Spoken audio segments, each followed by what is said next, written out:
Hi guys, it's Taylor. Welcome back to my channel. Today we are doing my week 4 check-in for my July budget. This is my last weekly check-in for the month, so we'll be able to see how we did in these 5 categories. I can already tell you it was kind of a rough end to the month. I did end up traveling and going on a float trip with my family. I did not know I was going to be going on this float trip in the beginning of the month, and so I did not budget for it at all. So there were a lot of extra expenses that went along with this trip that definitely threw me off for the month. So in August, I'm going to have to be very, very careful with my extra unbudgeted spending. In fact, my goal is to have almost no extra spending apart from what I've actually budgeted for. So let's just go ahead and get started. So we are starting with purchases from the 22nd all the way to the end of the month. And as you can see, we left for the float trip on Friday. So we bought a ton of things. I would have created like a travel budget, obviously, but again, I just wasn't aware at the beginning of the month that I was going to be doing it. So anyways, we're just going to go ahead and start recording everything. So let's start first with groceries. I didn't have any groceries that I purchased this last week because the groceries I purchased the week before was enough to finish out the month with. So I spent no money. So the total remaining is still $46.39. So I went $46.39 over for the month. Then next we're gonna write down eating out. I still did very good in this category, especially with the fact that I was traveling. I only got McDonald's and that was it. I spent $3.86. So we're gonna write that down. So then I had $6.81 remaining. So that leaves me with $2.95 remaining. So I'm actually really proud of myself for that, you guys. I stayed in budget for eating out for the month of July. That is super exciting. Then the next category is gas. So let me go ahead and mark that, McDonald's. So gas, I only had to get once. That was $22.71. And I was in the negative already. So I definitely underestimated my gas this month, and that was in huge part because I traveled to Kansas City for IKEA, and then I also traveled obviously to Missouri for my float trip. So that was extra gas that I was not expecting.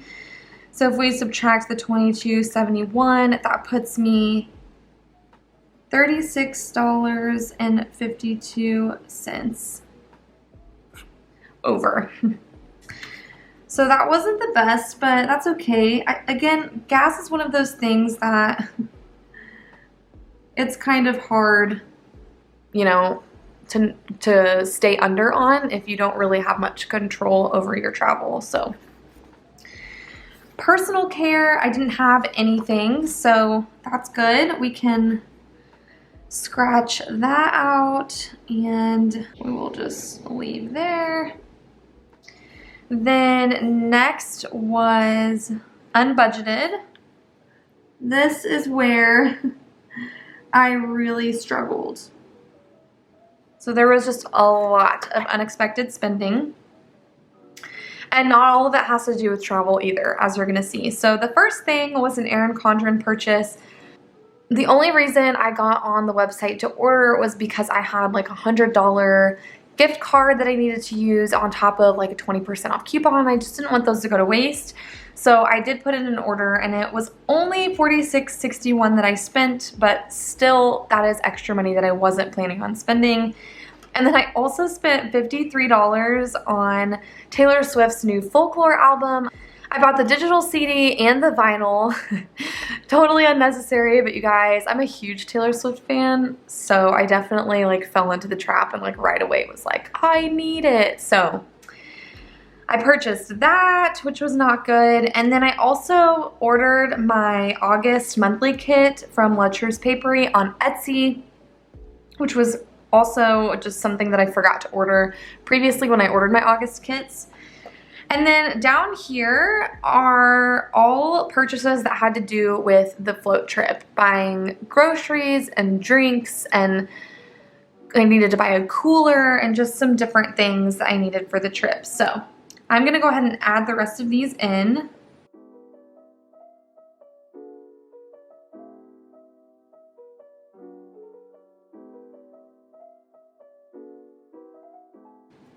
Okay, so in total, with all of my unbudgeted expenses, I spent an extra $324.33, which is a big yikes.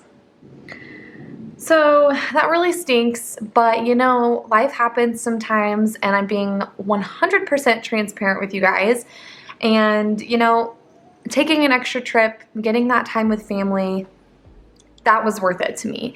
Is it gonna set me off for next month? Absolutely.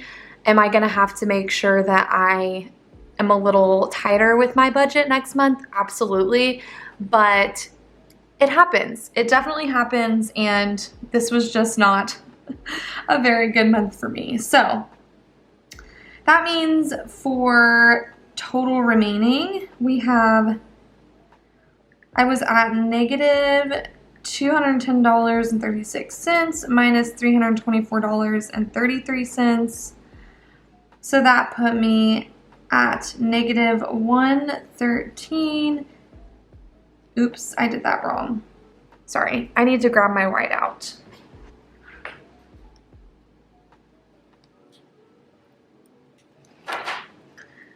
Okay, so that is negative 534.69.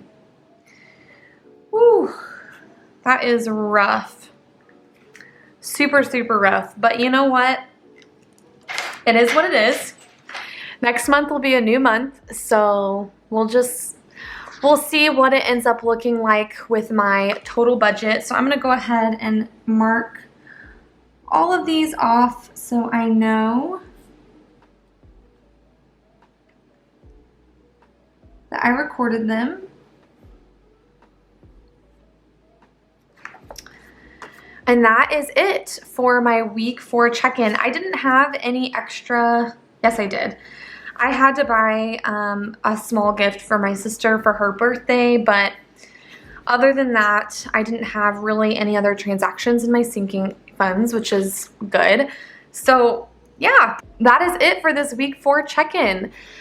Not the best way to end the month at all, but it is what it is. So I will be checking back in with you guys in my next video. We are going to wrap up and look at my entire July budget results, and hopefully August will be a better month, because just from what I'm seeing so far, it was not the best month as far as extra spending goes. But anyways, thank you guys so much for watching. If you enjoyed this video, please be sure to give it a thumbs up. And if you haven't already, please hit that subscribe button. I do upload new videos every single week. Thank you all so much for watching, and I can't wait to see you in my next video. Bye guys!